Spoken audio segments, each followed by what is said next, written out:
जी, तो दोस्तों आज का इफेक्शनर के लर्निंग वीडियो ट्यूटोरियल में हम इंग्लिश के वर्ड क्लोथ्स के दो डिफरेंट मीनिंग को समझेंगे। वर्ड क्लोथ्स को यूज़ करते हुए इंग्लिश में 3 सेंटेंसेस बनाएंगे और उनकी ट्रांसलेशन को समझेंगे।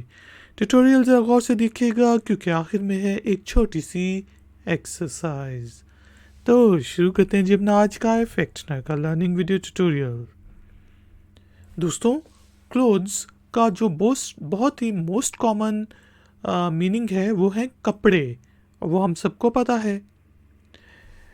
इसके अलावा भी क्लोथ्स को हम बेड क्लोथ्स के लिए यूज़ करते हैं, जिस तरह बेड के ऊपर चादरें बिछाई होती हैं या फिर सर्दियों में आपने लिहाफ और चादर वगैरह बिछाई होती है, उनको बेड क्लोथ्स कहा जाता है।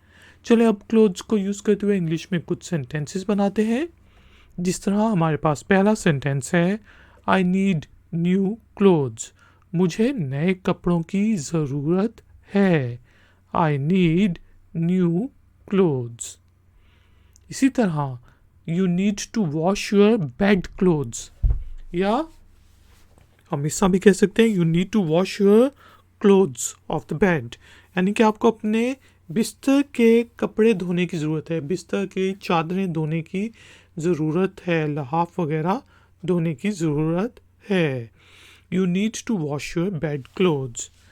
इसी तरह हम कह सकते हैं हिज क्लोथ्स वर डर्टी, उसके कपड़े गंदे थे। हिज क्लोथ्स वर डर्टी। दोस्तों उम्मीद है कि आपको इंग्लिश के वर्ड क्लोथ्स का मीनिंग समझ आ गया होगा।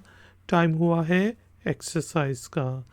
तो एक्सरसाइज के तौर पे आपने इंग्लिश के वर्ड क्लोथ्स को यूज़ करते हुए इंग्लिश में एक छोटा सा सेंटेंस बनाना है और उसे नीचे दिए गए कमेंट्स बॉक्स में पोस्ट कर देना है। अगर उस सेंटेंस में कोई गलती हुई तो हम में से कोई पॉइंट आउट कर देगा।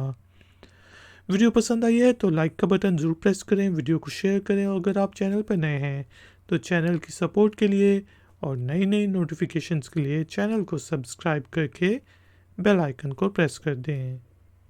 मिलेंगे एक और नए वीडियो ट्यूटोरियल में। Until then, take care, keep learning, keep enjoying. Good day.